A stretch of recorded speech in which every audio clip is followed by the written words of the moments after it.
Olá, meus amigos. Lembra desse livro, Diálogo de um Drogado? Escrevi aos 22 anos de idade lá em São Paulo, criticando um problema social muito interessante, que é a questão dos menores reclusos na FEBEM, né? E a questão da Cracolândia em São Paulo, o que seria a Cracolândia, que naquela época nem existia ainda. Eu vou ler aqui um pequeno pedaço para vocês, um capítulo chamado A Fuga, né? Porque vocês vendo a obra, vocês vão lá no sumário, dentre eles vocês vão ver um dos capítulos chamado A Fuga. É uma parte muito interessante que se passa dentro da FEBEM, foi quando os meninos fugiram, Alex e Alexandre. Fizeram lá um motim e fugiram. Vou ler para vocês, tá bom? A Fuga. Era manhã ainda. Os menores não falavam noutra coisa, senão na suposta rebelião que fora programada para o cair da noite. Fiquei impressionado com aqueles jovens, pois todos que sabiam do suposto motim, sem distinção, não deixavam chegar aos conhecimentos dos funcionários da FEBEM, ficando apenas entre eles. Eu entendia que qualquer revolta de detentos era um sinal de protesto contra alguma coisa.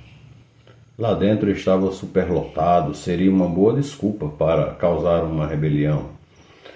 Tanto que eu pensava que era por isso, mas me equivoquei. A principal revolta dos jovens era porque os funcionários estavam lhes roubando até mesmo as suas comidas, as suas refeições e etc. O relógio, que não espera por ninguém, continuava a apressar o tempo. Já estava próximo ao meio-dia. E os jovens agora sorriam sem disfarce, sendo visível a alegria deles. Fiquei ali observando um pouco, preocupado, pois nunca fora preso. Tampouco participara de alguma rebelião. A visão que eu tinha sobre era que se tratava de uma coisa muito perigosa, em que os policiais esmagavam sem piedade os rebelados e até os matavam. Só me vinha à cabeça a tragédia do início da década de 90, no Carandiru, quando houve um motim e um bando de agentes da tropa de choque entraram no presídio e liquidaram 111 detentos.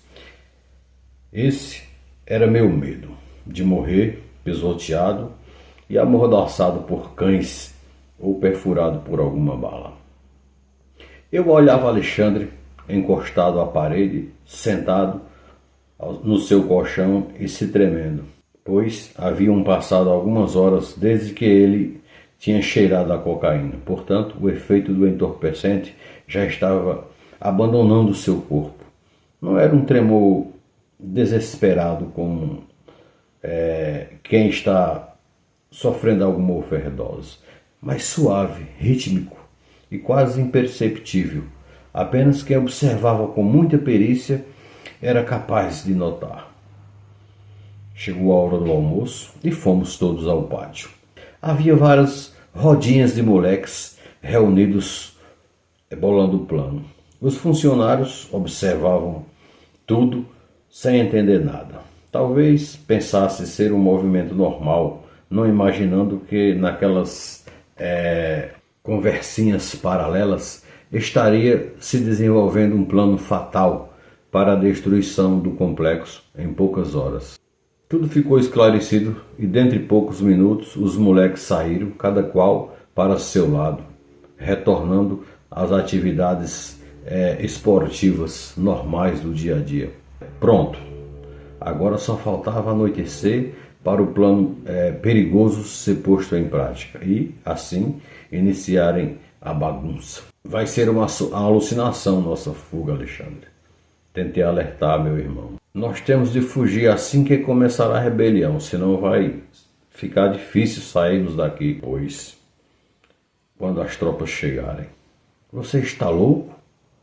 Nós não podemos sair daqui sem deixarmos esta merda destruída completamente. Ademais, eu preciso ainda pegar uns caras aí, uns moleques de outra ala, para eu retalhá-los com meu estilete. Foram eles, junto ao carcereiro, me ferraram, quebrando a minha perna. E aí, como é que você vai fugir com essa perna engessada? Eu dou um jeito. Já faz uma semana que ela foi engessada.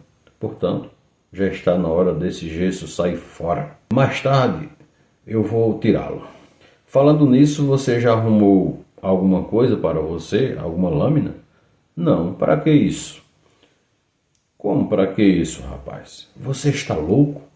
Tem de arranjar uma faca qualquer, um estilete, uma lâmina para se proteger. Todo mundo aqui vai estar portando alguma lâmina. Se você não tiver nada na hora do vamos ver, os caras vão te retalhar. Alexandre, rapaz, esqueça isso, cara. É por isso que você se ferra. Era-me impossível, por mais que eu tentasse, não conseguiria tirar as suas cogitações, a ideia de vingança da cabeça daquele menino, meu irmão. Não me restava mais nada, a não ser torcer para que tudo ocorresse bem e saíssemos dali sem prejuízo físico. Era minha esperança, mas eu sabia que não ia ser fácil. A molecada estava toda armada de ferros, estiletes, facas e até armas de fogo. Como aquelas armas entraram ali e chegaram às mãos deles, não me perguntem. Eu também não sei, mas eles tinham em suas braguilhas.